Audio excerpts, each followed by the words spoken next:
Good morning. I love to give people a moment.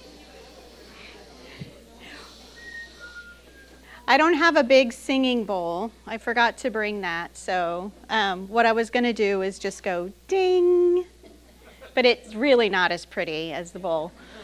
Good morning. I'm Brooke Summers-Perry, and I have someone in the crowd that's quite auspicious. I'm trying to not be extra nervous that Bill's in the front row. But most of what got me jazzed about doing what I do now and what I'm presenting this morning came from this class. So reminding myself that I'm at home, I will breathe through this and share with you what I put together that is quite a bit different from what I shared last year, almost at the same timing. I looked it up to see when I brought Blackout Poetry as a spiritual practice, and it was August 11th of last year. That was really focused on providing a practice and experience for you all with a very simple poetry practice that combines the awareness examine and a poetry practice from a piece of text to help people get in touch with the still small voice. This time, what I'm presenting is practices and really the motivation behind quieting the very active, loud, disconnecting voices that comes from our human tendencies to protect ourselves and to make meaning out of the world. And so I'll be talking a lot about how that process can really drive wedges between us, and that I like to stay in the intersection of psychology and spirituality, which is why I love being a student of Dr. Kerley, because to me these things are very much related. So we talked about a spiritual practice last time that you do in silence in a meditative state. This time I'm going to be talking about practices that you can do in the moment to calm the stories that we tell ourselves that separate ourselves from that inner voice and each other. So there's a quick overview. This morning I had a flurry of images that I wanted to add to the slideshow, and I did. And I hope that I don't overwhelm you. And that the pace is okay, but I have a tendency to get excited and jam-pack it in because, I do this once or twice a year, and I'm not interested in doing it every week like Bill. I don't know how he does it, but I want to bring these concepts and images across your path because they represent what's given me the most freedom and liberation in the last few years that I want other people to experience, and that's why I'm here. I don't necessarily like this kind of attention, but I'm compelled to share the tools and practices because the feedback I get is that it enhances other people's perspectives, and I hope that that's what happens for you. If what I share with you, I'm taking this straight from Bill, if what I share with you this morning does not contribute to your liberation and peace and self-acceptance, leave it at the door. And if I do share something that does that, please keep working with the material so that it can continue to bring you peace and joy in your relationships and your roles when you leave. At some point, I told Bill we needed a sign on the door that said, "Bring your heart to church, bring your brain to church, take your heart when you leave." And that's always kind of a guiding force for me. So this talk is titled "Leaning into the Unknown, Living with Conscious Curiosity." I've taught the cloud of unknowing here. It's something that I focused on when I was doing my spiritual direction training at the Senecal Retreat House. And it keeps coming back to me as a guiding force. I'm going to say that my perspective is one I'm looking through the lens of a 6 on the Enneagram, which means I'm a thinking type. And so what I think really drives a lot about how I respond to the world. And it is through that thinking function that I've come up with a lot of practices to help me quiet that and get in touch with my heart. And I'm hoping that the more work that I do in developing practices, that they're not only helpful for type 6s in the world, but if some of the ways that I think about the world don't necessarily jive with you, that might be why. But also, we have a lot of type 6s in the country.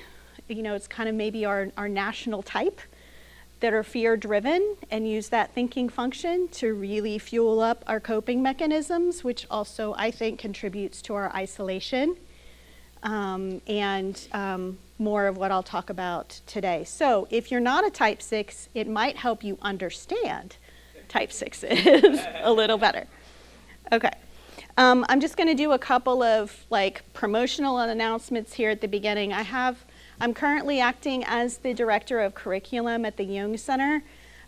Huge shout out to Bill Kerley for putting me on this path of finding this passion in my life to care about these kinds of things. Now I get to put together our public education programs at the Jung Center, and a really exciting guest we have for our fall benefit is Richard Rohr. He will be here at the MFA speaking at our fall benefit on September 17th, and there's information out there about that. Bill Kerley and Juanita Rasmus and John Price are also part of that event. And then on September 26th, I have the great pleasure of working with Bill on a conference that we're doing that's titled the Religion, Mental Health, and Search for Meaning Conference. And Bill will be leading that conference from 9 to 4 on that day. It is an event that's put together to serve the help and healing professions and people in the religious sector. Again, this intersection between personal growth and spirituality. So that's going to be fantastic, and it's the power of conscious choice is what Bill's focused on. I will be supporting him with the practices. All right, so an organizing quote for today, which I'm guessing I probably first heard here in this class, Bill saying it. Watch your thoughts, they become your words. Watch your words, they become your actions. Watch your actions, they become your habits. Watch your habits, they become your character. Watch your character, it becomes your reality. And I have every intention of sharing the slides, so you don't have to worry about taking photos of slides, because I will share the whole deck with you. Okay, so what I came to share this morning is about the evolution of story. And specifically, I'm going to use mine, and I'm not going to tell you too much because I have watched enough of my presentations here in Ordinary Life to know that you've heard a lot of my story. Some of you have heard a lot of my story over the last 18 years or so. And but I wanted to really focus on one part of it and how much it has evolved in the last 5 years. And it really highlights how much our thoughts can separate us from others and separate us from ourselves. I also wanted to bring up the fact that these are spiritual inquiries. We really think about what is the purpose of our spiritual practice? How do we see unitive consciousness or sacred mystery? It's really transcending the things that separate us. That's how I look at it. And that's why these become a spiritual inquiry. So in the last several years, I've really taken up so many spiritual practices and different paths because I really got addicted to the aha moments and the connections that come from the things that that he teaches. And one thing I got to do during the pandemic, I got very involved in Healing Circles Global. And it is incredible to be in healing circles with people and to feel that spiritual connection and to have these aha moments that heal us and heal the space between us on Zoom with strangers across the planet. And so one of the things that came out of that practice was that I realized that I felt more deeply connected to strangers after an hour and a half circle than I felt with one of the most important relationships in my life, my relationship with my father. And it really just kept having me go back. I've done so much work to try to have a deeper connection with him and really work on what was separating me from him, and it just became a real source of frustration and wonder, so much to the point that I had a therapist encouraging me to just surrender, which makes so much sense. Like, why are you trying so hard to connect to him? You've done so much. And then, and at the same time, our daughter, who's now 15, over the course of her life, there were struggles that she was having with friendships and with teachers that really opened my mind. I have a tendency to go off script. So during this time, I started, I want to say it was probably 2014 or 2015, I started taking a spiritual memoir class through Right Space and the Heinz Center when I was there. None of that really matters to you. The point is, I started writing memoir, which was a way for me to reflect on my life story. And in the Cynical Retreat House Spiritual Direction Program, we did this timeline exercise where we mapped the highlights of our life, right? What were the turning points? What were the big impacts of your life? And so I used that to tell those stories in this memoir piece. And by taking these classes in creative nonfiction, I started learning these craft lessons. One being, how do you write as a reliable narrator, right? No one wants to read something that's nonfiction that suddenly you think, I'm not sure if this author's really telling the truth here. It's really important to be a reliable narrator if you're writing nonfiction.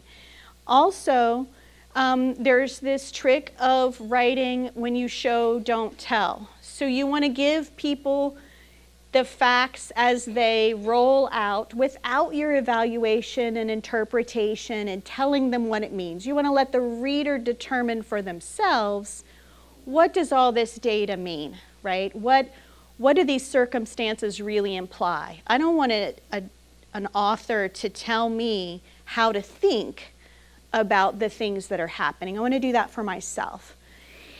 And then another craft lesson I learned was writing with sensory details. These are some things that go across our experiences as far as the meaning we give them to the actual events. So this is how you show, don't tell. You talk about what things look like, how they smell, what the sounds are, those kinds of things that we can all relate to because most of us have very functioning five senses: sight, sound, texture, the drill.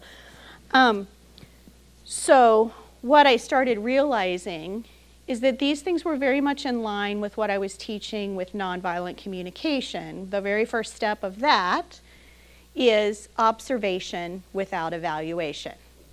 It's relating something that happened without the assumptions, without the judgments, without the sensationalized reporting. You say, report like a camera. That's the writing craft of show, don't tell. So all these things started to make sense to me. In the meantime, like I said, we're raising our daughter. And when she was here at preschool at St. Paul's in 2012, one of her preschool teachers did an evaluation that showed there were red flags that she was on the autism spectrum. And we got her tested, and we also found out she had significant hearing loss, just based on wax in her ears. So we just did a wide sweep. How many different tools can we give her, right? She had started speaking, not speaking anymore. She was socially isolating. And then we found out from her ENT that some of that can be caused by hearing, not being able to hear. He said, like, how are you going to communicate with other people if it feels like you're in the deep end of the pool and everybody else is having a conversation? That's what it feels like for her. At the same time, she started early intervention, doing occupational therapy, speech therapy, all the things that were recommended for her being on the autism spectrum. Once we got her hearing fixed and she did all those therapies, she caught up so fast, we thought, we don't know if that diagnosis was accurate or not, but we'll keep an eye out, right? And we'll keep giving her the tools she needs. And in those toddler years, when she was struggling to catch up with speech and tell us what her needs were, her tantrums were amazing. Like, they were off the charts difficult for me. She was hurting herself, and I was doing everything I could with all the tools that I had to keep her safe and to keep me safe, because there was physical actions happening, and so I know that I relayed that story at some point in here, that there was a time when she was having a tantrum that was literally bruising me, and I dropped into a meditative, very connected state with her, and I thought, I am here to keep you safe. And this is something I learned from Bryn Hart, who is the nonviolent communication trainer here in the state of Texas, that the most important thing is connecting at a needs level and at, true empathy with everything you've got. And I thought, I love you, I care about you, I want to keep you safe. And it's my job to keep you safe and to keep me safe. And as soon as I authentically felt that in my heart, she softened and relaxed, and the tantrum was over. And she never tantrumed like that again. And these are the things that give me this, I can't stop doing this work kind of drive, because it was transformational in our relationship. And I still rely on that. She's a 15-year-old teenager with normal teenager stuff going on too, and we still do that. And one of the reasons that I'm telling you all this story today is because she had a very difficult relationship with a friend. And again, with a diagnosis or not, neurodivergent or neurotypical, that part doesn't really matter. I've taught in elementary school enough to know that girls in 3rd and 4th grade, when they're starting to find their own identity in their own way, a lot of tension happens, a lot of stress can happen in relationships. So regardless, my daughter was not becoming who she truly was gifted to be in this relationship. And she was not being perceived as her true nature and all that she had to offer. This relationship was starting to make her feel like she was wrong for being who she was.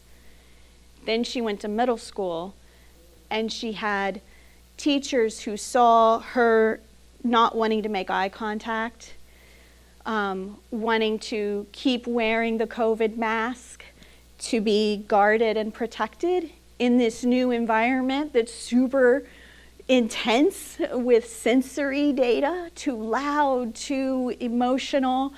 It was too much for her sensory sensitivities to handle.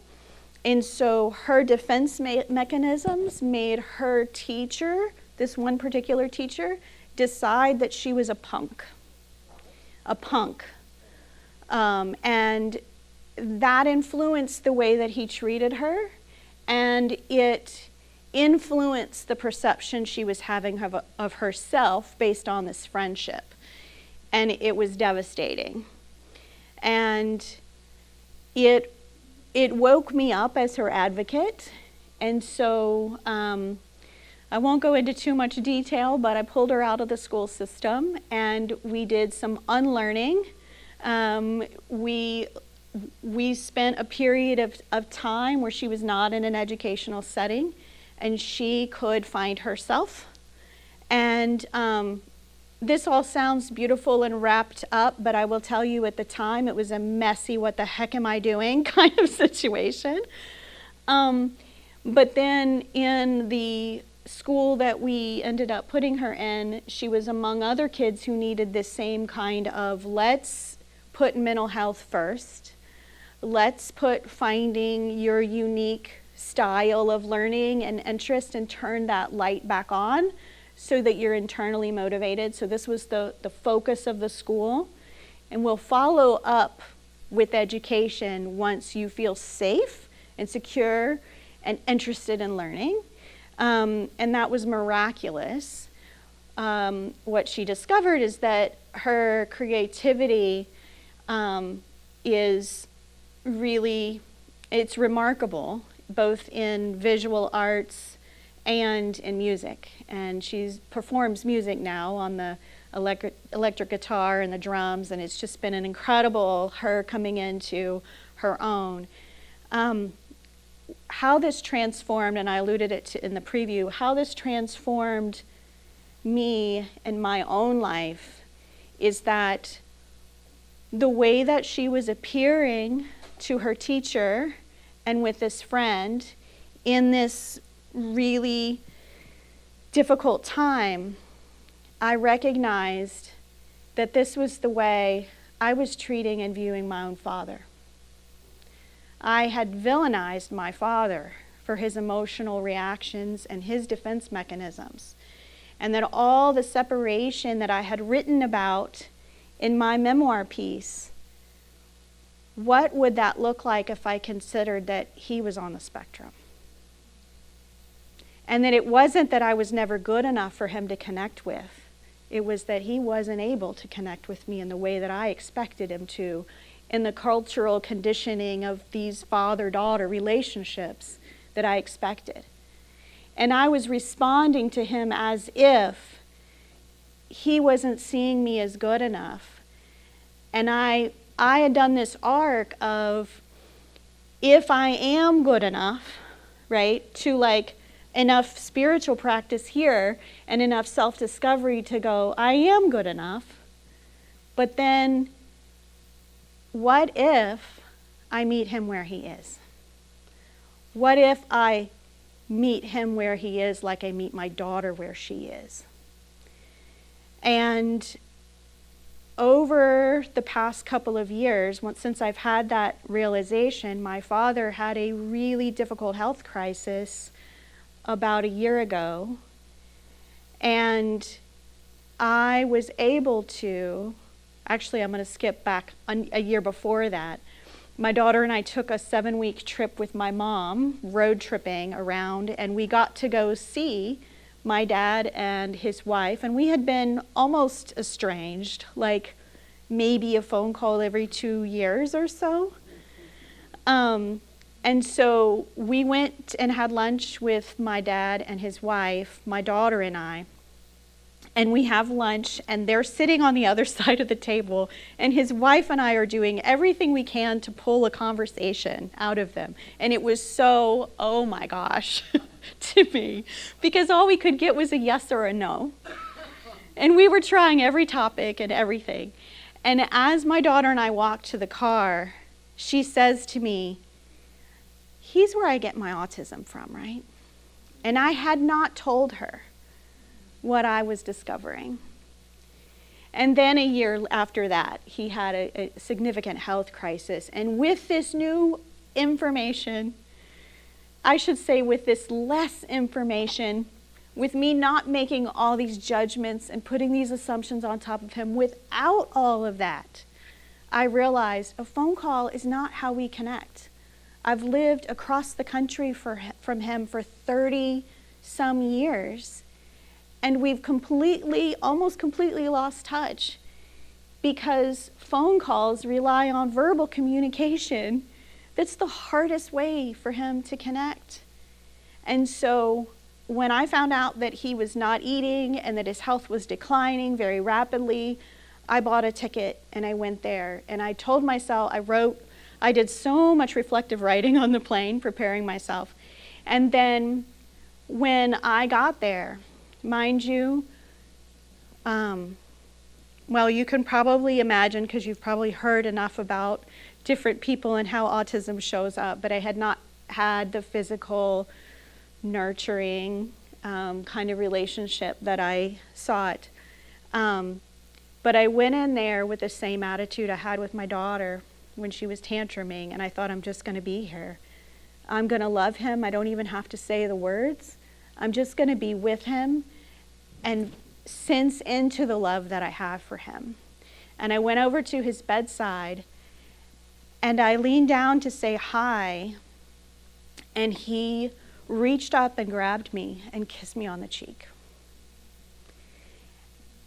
I never would have imagined that to be a possibility, but it was actually in shedding all the stories that made that possible. And that's why if I ever finish my memoir piece, it's going to take a lot of rework, because I'm going back now and looking at every one of those events in my life that shaped my worldview and my identity and rewriting them without all the story I made up that's caused me so much pain and suffering. And as an advocate for my daughter, this is what I want in the world. You know, I want all of us to see each other for who we truly are without all these barriers that wedge between us, that make us think we're so different, or that we have to be a certain way or show up in the world a certain way. That's not true to us. And to me, that's a spiritual practice. Okay, I have not used these slides. But I'm going to title my memoir, if I ever finish it.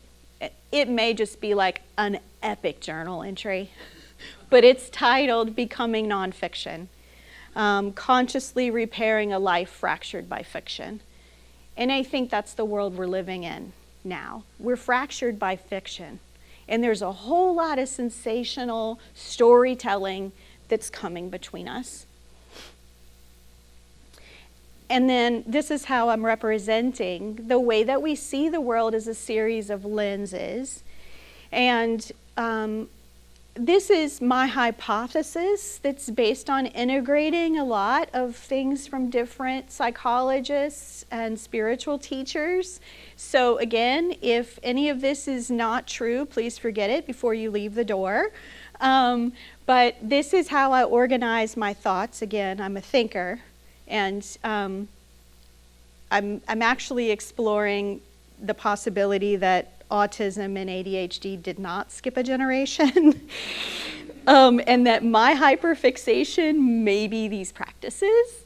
But anyway, this is the way I'll organize these lenses that we look through, because a lot of what I've come to understand in things that Bill has taught and the people who've come here to teach is that we are complex, and the way we see the world is conditional. And what I mean by that is not only are we always making meaning out of our life experiences, but our bodies are in a state of being.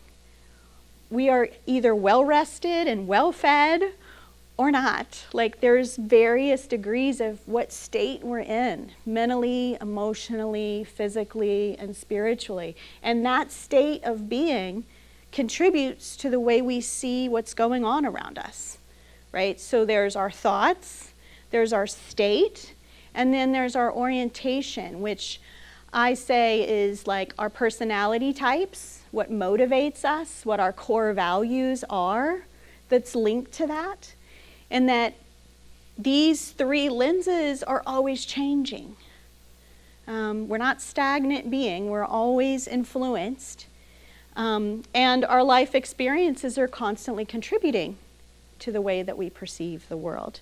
This is a good thing and a bad thing. And to me, the difference is practice. It's what you do with it. So I have this little graphic. This little dude showed up when I was preparing for an Ordinary Life talk probably 7 or 8 years ago, I'm guessing, and he's come back around. So you see this Venn diagram has now become like a stack of lenses that we see the world through. And just for like quick note, if you're a nerd like me, I call this our human IOS, information, orientation, state of being. So that's my shorthand for that. And that our goal is to clean these lenses, right? To see the world as clearly without our judgments and storytelling and things that aren't serving us as much as possible. So hopefully the storytelling, the personal storytelling that I've done has shown you how these things can get between us.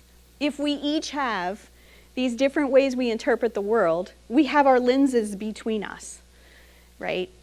And that also can explain why at times, sometimes we can feel very connected to the same person and then the next day feel disconnected because these things are always shifting. It's also why someone can cut you off on the freeway the morning you skipped breakfast and woke up at 3 a.m.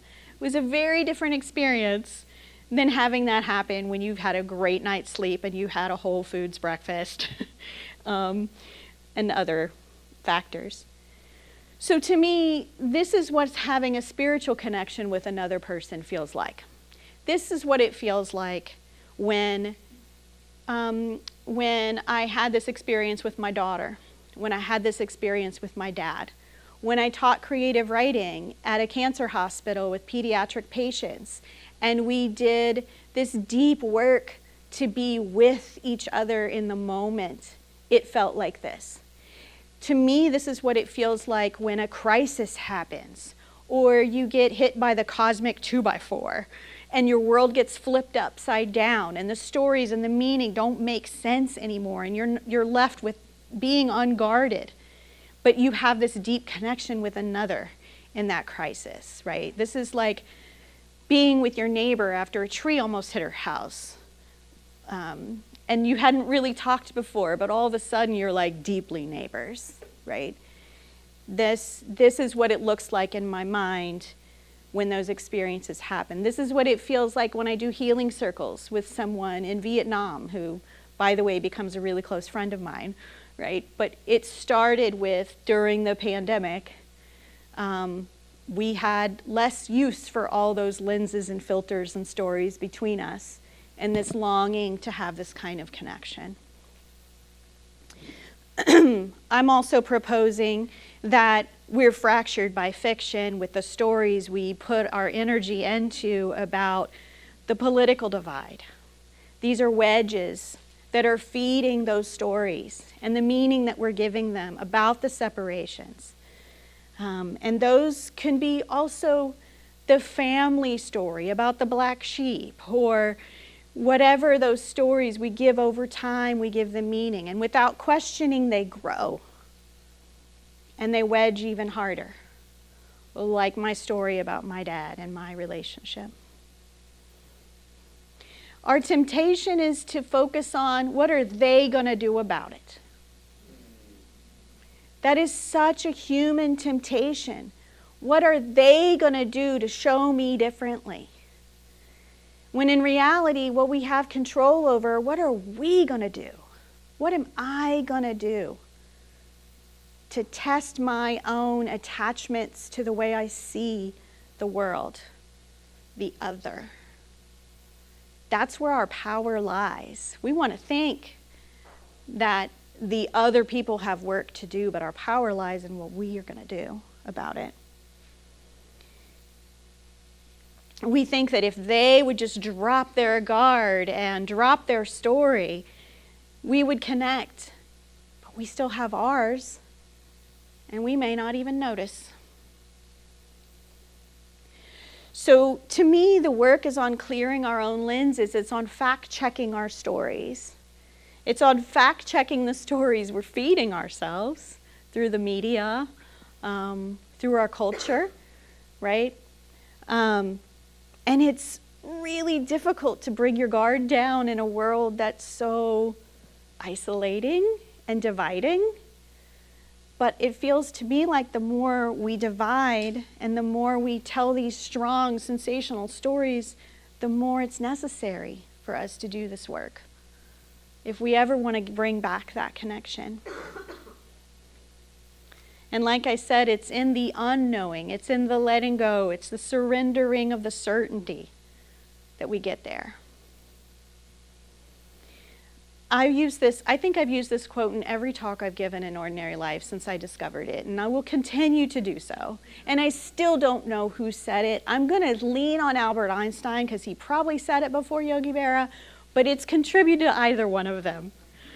In theory, there's no difference in theory and practice. In practice, there is. I could study every word Bill Kerley has ever said and read every book of every person that's ever stood up here and shared their wisdom. But if I didn't do the practice, I would not have had the experiences I've had with my daughter and my dad and others. And that's why it's important to have a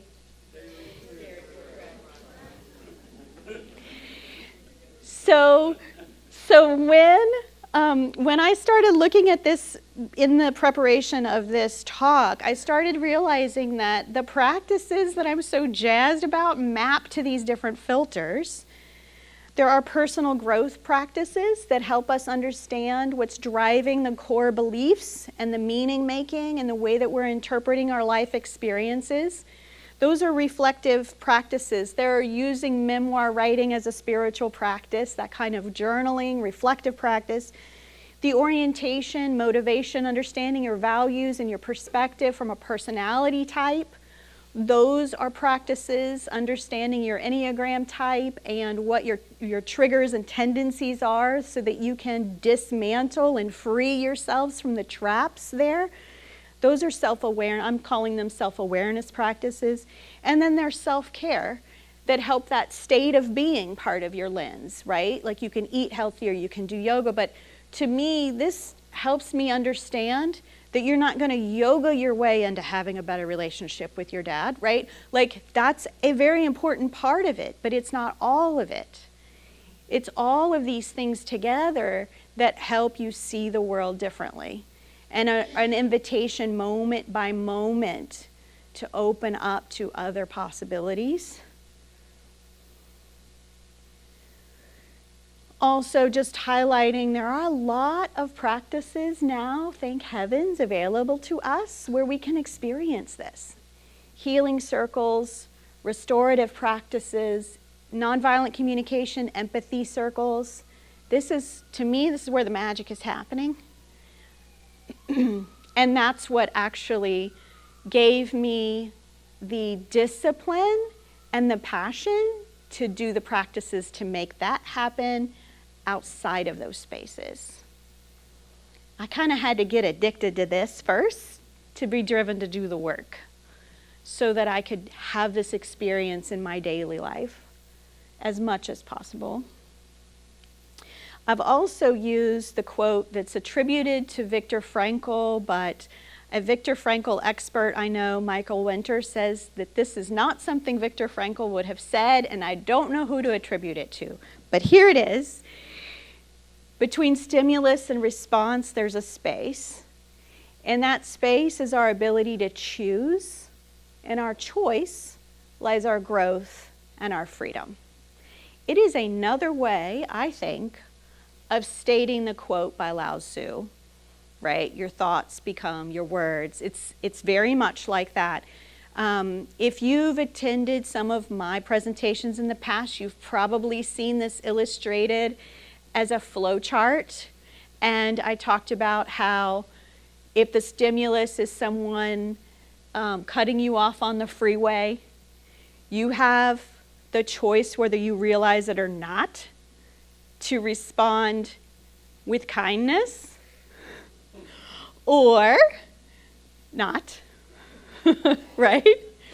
And that the more that we do our meditative, contemplative practice that makes us aware of our ability to pause and use that space, the more empowered we are to actually make a deliberate response.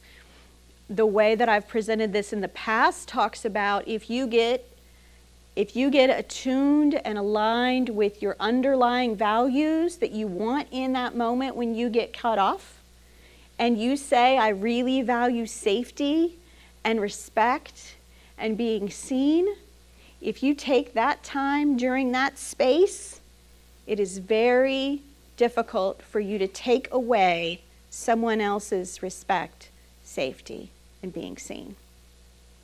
So that's using that pause to make a deliberate response that contributes to your values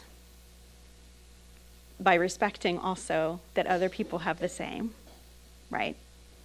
So that's putting it into action. So this is my flow chart, a little bit more basic, that the star is the stimulus or the event, something that happens in your life. You're perceiving that through this series of lenses of human iOS. And then you either take the pause and make a deliberate response, or you don't, and you have an automatic reaction. We are human, and I don't know what the percentage of automatic reaction is, but it's probably pretty darn high compared to deliberate response. And honestly, when you're driving on the freeway and somebody almost taps your bumper, you might need to be using your lizard brain that reacts, but as soon as you can be aware and take a deep breath and gain control, the better it is for everybody's safety. This is the big slide. This is the big invitation. This is the change point, the choice point. Once we've had an automatic reaction or a deliberate response, we have another choice. We can choose whether or not we want to reflect on what happened. And a lot of the practices that I have are reflective practices. They're journaling prompts, they're different prompts. And the whole point is, do you want to learn something from what happened to you today or not? That's the big question, right? Do you want to stay stuck in a pattern and automatically respond and never look at other choices? Or do you want to spend 5 to 10 minutes at night and look at the highs and lows of your day and see if maybe your story needs to change? Do you need to go to a point during your day when you got really worked up, got really heated, yelled at somebody, or did something you wouldn't normally want to do? Do you need to look at the thought you were having in that moment? Do you need to fact check your thought? Do you need to intercept some kind of pattern that's increasing your certainty and your separation from others so that you can have a more open mind when that kind of thing happens again? Ask for feedback and see if the story you're telling yourself is true or not. Because to me, this is the difference between getting stuck in your ways and getting more and more and more isolated from others and divided, and creating the opportunities to connect with others with authenticity and open hearts and creating a new possibility for the future. And the difference to me is building certainty or building curiosity. And the difference to me are these practices that reflect on the little moments that seem like nothing, but are building those barriers more and more. But you have the choice to tear them down, poke holes in them, change them, eat healthier, sleep better, see yourself differently, see your family member differently.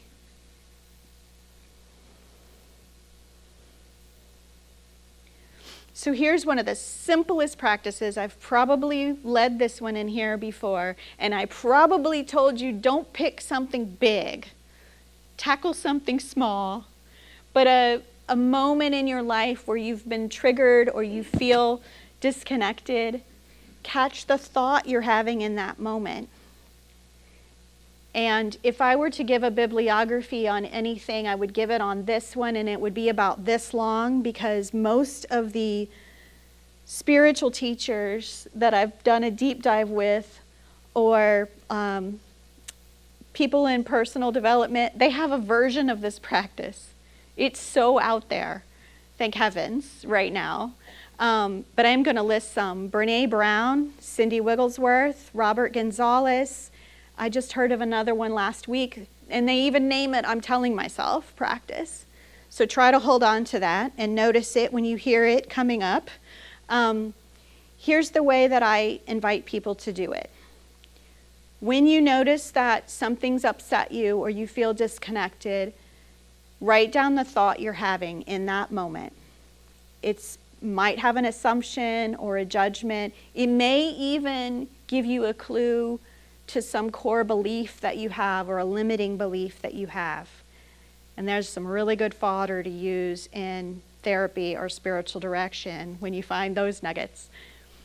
But you may say, the reason I kind of made light of, I've probably told you to do something simple. I kind of wish I had tackled this thing with my dad a little bit sooner. So maybe with some support and guidance, tackle the big ones. Here's what mine would have looked like. I'm telling myself I'm not good enough for my father. And then the point afterwards has a lot of punch. You tag on to that thought, this may or may not be true. And every time you do that, you invite curiosity. Because this is not the kind of righteousness we want. We don't want to be right about things that may or may not be true, that are keeping us from the kind of experience and relationship we're seeking. So question your thoughts. Fact check your thoughts. It's not only the stories we're getting it through the media that are dividing us. Sometimes it's the stories we're telling ourselves. The other daily practice that I've brought up, probably in here, and I added it to this kind of flowchart goodness, is that these are practices that will help you get attuned to that empathy that I talked about at a values level. Like, I really value safety. I really value connection, respect, being seen, being heard. These two practices on a regular basis will help you not only see that for yourselves, but see through the barriers that divide us to another who might have attachments to their stories based on the same needs and values, right? The guy that's driving the dually pickup truck that almost ran over my little Prius on the highway might really value respect and being seen. And that's where our sameness lies. And I can honor that, right? And so this daily practice of specific gratitude and beneficial regret is really just a way of checking in with the highs and the lows of your day. This is the awareness examine. That's a spiritual practice that has been around for a really long time. Monks have used it midday and end of day to reflect on. Midday they reflect on from that moment all the way back to when they first woke up. And it may be a bit more like, when did I turn toward God and when did I turn away? It may be the same thing with you. When did I turn towards love and compassion and curiosity? And when did I dig my heels into certainty in my way? Right?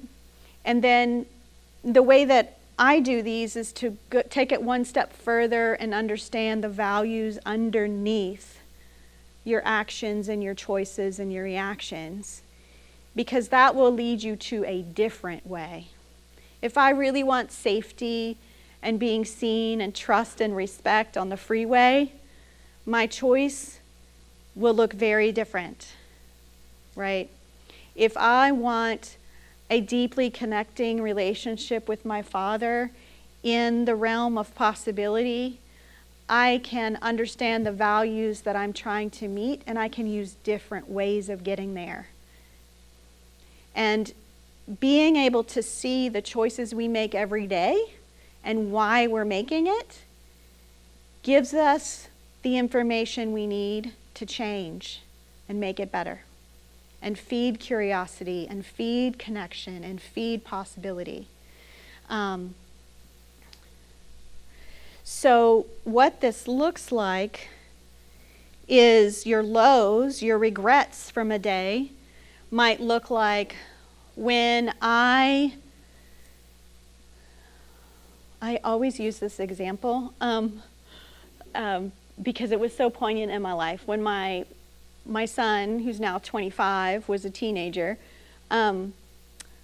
when he came in and dropped his backpack on the floor and it made a big thud, it scared me. And instead of finding out why he did that, I, out of fear, yelled at him. So my beneficial regret for that day was, when your backpack made a loud noise and I screamed at you, I wish I would have asked you if something went on for you that day, because it wasn't normal for him to drop his backpack and make a huge thud, right? I wish I would have checked in with you, because I value understanding, acceptance, compassion, that sort of thing. So that's how my beneficial regret would have looked that day.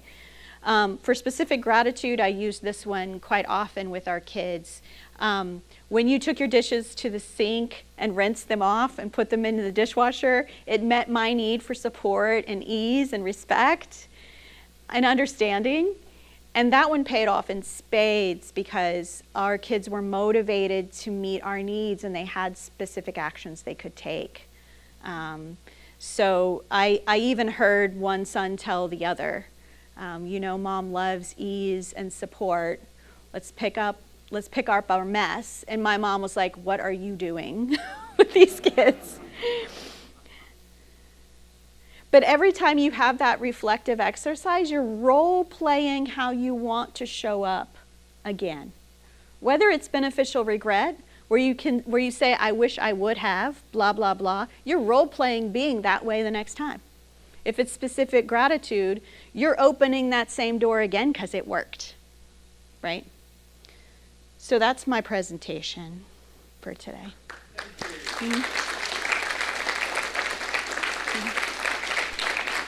Thank you.